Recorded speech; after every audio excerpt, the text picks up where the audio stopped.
I've been in a state of evolution on the nukes. I don't think it's that big of a secret. I mean, at this point, I think we agree on how much the Iranians have and what the timeline is, okay?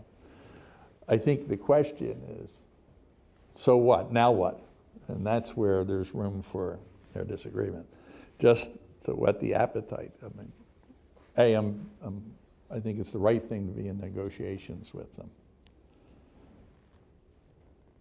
We need two things. They can't lift the sanctions until they prove themselves, the Iranian. And we have to have full access. If we get that, it's a really good deal. The rest of it is manageable. I worry we're not going to get that deal.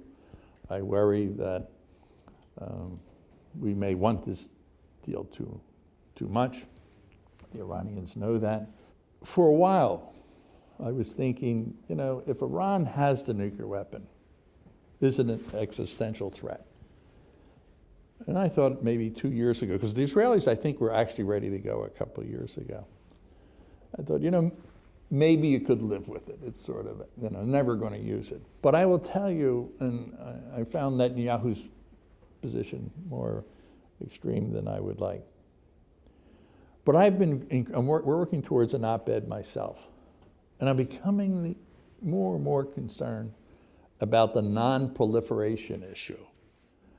It's not just Iran.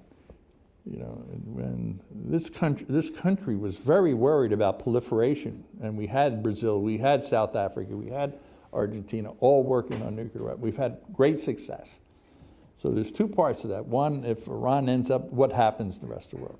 But the thing that troubles me most, my concern about Iran, is that it's stable today. They're not going to, I can't imagine this group using it. But it's sufficiently unstable as a country that if it started to fall apart, you don't know who was the last person standing with his finger on it. And we can't have weapons in the hands of any country that is viewed as not potentially, but unstable. And the ingredients in Iran leave me to conclude they cannot have nuclear weapons. And that is not where I was even as late as a year ago.